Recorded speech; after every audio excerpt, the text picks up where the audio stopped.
sejahtera bagi kita semua. Baik, masih bersama saya kembali Leonardo Yogi Manogi Huta Barat. Baik, kita akan membahas lagi 4 materi tentang penggeledahan, penyitaan, sama tersangka dan terdakwa. Baik, 4 materi ini akan kita ulas kembali. Tetap bersama saya, bersama Leonardo Yogi Manogi. Kita akan membahas 4 materi tadi dan kita akan membahas dulu satu persatu. Kita akan membahas dulu tentang yang pertama yang tentang penggeledahan. Penggeledahan adalah suatu tindakan hukum yang dilakukan oleh aparat penegak hukum seperti polisi dan penyelidik. Melakukan penggeledahan harus mempunyai surat keputusan resmi dari hakim untuk melakukan penggeledahan dan mencari tujuan penggeledahan untuk mencari si pelaku dan barang bukti-bukti lainnya. Melakukan penggeledahan itu bisa di tempat umum seperti tempat kerja, rumah, dan tempat-tempat yang relevan. Jadi untuk melakukan penggeledahan itu bisa dilakukan di mana saja bagi tim penyelidik dan penegak hukum seperti polisi, asalkan dia membawa surat keputusan resmi dari hakim untuk melakukan suatu penggeledahan. Kita memasuki materi yang kedua. Setelah aparat penegak hukum seperti polisi dan tim penyelidik melakukan penggeledahan, masuklah ke proses penyitaan. Proses penyitaan itu suatu tindakan hukum yang dilakukan oleh tim polisi dan penyelidik untuk menyita aset-aset atau barang bukti yang dilakukan atau diduga berkaitan dengan melakukan tindak pidana. Aset-aset yang disita akan menjadi bukti dan diproses di persidangan nanti. Dan melakukan penyitaan itu ialah dia melakukan penyitaan itu didukung oleh surat perintah resmi untuk melakukan penyitaan.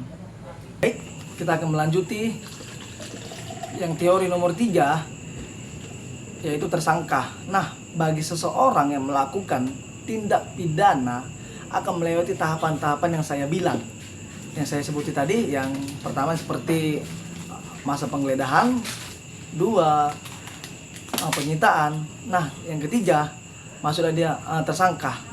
Nah, yang tersangka ini bagi seseorang yang statusnya sudah tersangka, kita jelaskan. Tersangka adalah seseorang yang diduga melakukan tindak pidana berdasarkan bukti yang sudah cukup. Namun, walaupun status sudah tersangka, status yang tersangka ini masih bisa atau masih dilindungi hak-haknya seperti dia memanggil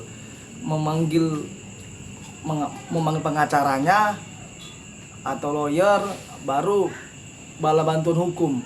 Nah, tersangka ini pun masih dilindungi hak-hak hukumnya walaupun statusnya sudah tersangka sampai di persidangan nanti berlanjut lagi. Nah, walaupun dia sudah tersangka, para penegak hukum atau aparat penegak hukum masih membebaskan atau masih melindungi hak-hak tersangka tersebut untuk memanggil lawyernya atau bala bantuan hukumnya. Kita kembali lagi akan membahas teori yang ketiga. Yang ketiga tentang tersangka. Para pelaku yang melakukan tindak pidana akan melewati proses-proses yang saya sebuti tadi atau yang saya jelaskan tadi, seperti penggeledahan, penyitaan, dan tersangka. Nah, kalau sudah masuk dia ke dalam area tersangka, baik, kita ulas dulu apa itu tersangka. Tersangka adalah seseorang yang diduga melakukan tindak pidana yang berdasarkan bukti awal yang cukup.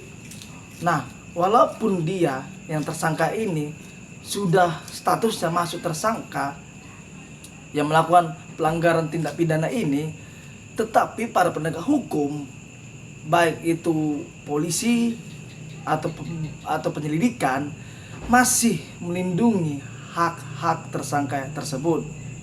Seperti apa? Seperti status tersangka ini memanggil bala bantuan hukumnya, ya seperti pengacaranya, penasihat hukumnya. Nah, walaupun itu sudah tersangka, masih dilindungi oleh penegak hukum hak-hak hukumnya, dan dianggap tidak sampai dia tidak dianggap bersalah di pengadilan nanti. Terima kasih.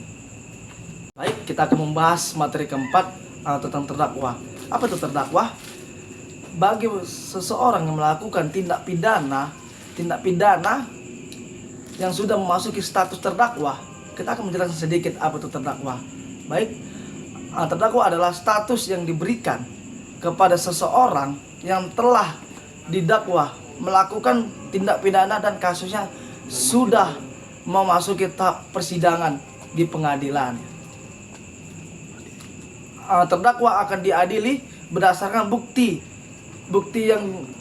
yang diajukan di pengadilan, dan hakim akan memutuskan apakah terdakwa bersalah atau tidak berdasarkan bukti yang ada.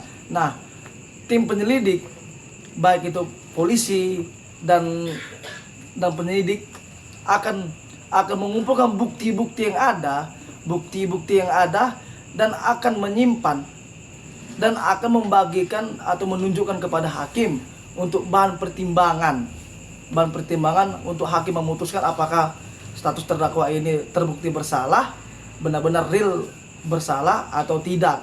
Nah, perbandingannya di situ, bukti yang cukup dan untuk memutuskannya hakim. Terima kasih. Baik, terima kasih telah mendengarkan 4 materi yang saya paparkan tadi tentang penggeledahan, penyitaan, tersangka dan terdakwa. Baik, tetap bersama saya Leonardo Yogi Manogita Barat. Dadah.